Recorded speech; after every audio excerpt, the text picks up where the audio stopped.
ভালো না লাগা কিংবা জীবনের প্রতি অনীহা মানুষের জন্য যেন স্বাভাবিক বিষয়। তবে এই ভালো না লাগার অসুখ হয়তো রোবটের ভেতরেও ছড়াতে পারে। সেটাও এমনই গুরুতর হতে পারে যে আত্মহত্যার পথ বেছে নেয় রোবটটি। এমনই বিচিত্র ঘটনা ঘটেছে দক্ষিণ কোরিয়ার নর্থ কিয়াংসাংয়ের গুমি এলাকায়।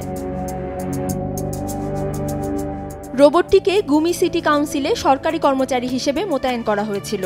সে দৈনিক সকাল ৯টা থেকে বিকাল ৪টা পর্যন্ত কাজ করত। তার কাজ ছিল অফিসের বিভিন্ন নথিপত্র পরিবহন, দর্শনার্থীদের সহায়তা দেয়া এবং শহর সম্পর্কিত বিভিন্ন তথ্য প্রচার। এই নির্ভেজাল কাজ হয়তো একটু বেশি একঘেয়ে লাগছিল তার। রোজকার মতো অফিসে এসে কর্মরত অবস্থায় আত্মহত্যার পথ বেছে নিল সে। কাজ করতে করতে সিঁড়ি থেকে লাফ দিয়ে নিজেকে পুরোপুরি অকেজো করে দিল রোবটটি। সিটি কাউন্সিলের একজন কর্মকর্তা জানান, গত সপ্তাহে কাউন্সিল ভবনে ঘটনাটি ঘটেছে।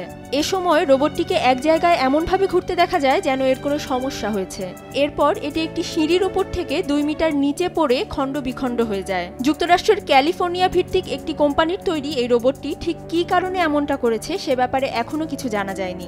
রোবটের কয়েকটি যন্ত্রাংশ সংগ্রহ করে পরীক্ষা নিরীক্ষার কথা জানিয়েছে দেশটির এক কর্মকর্তা। অধরা শ্রেয়সী অথৈ, সময় সংবাদ।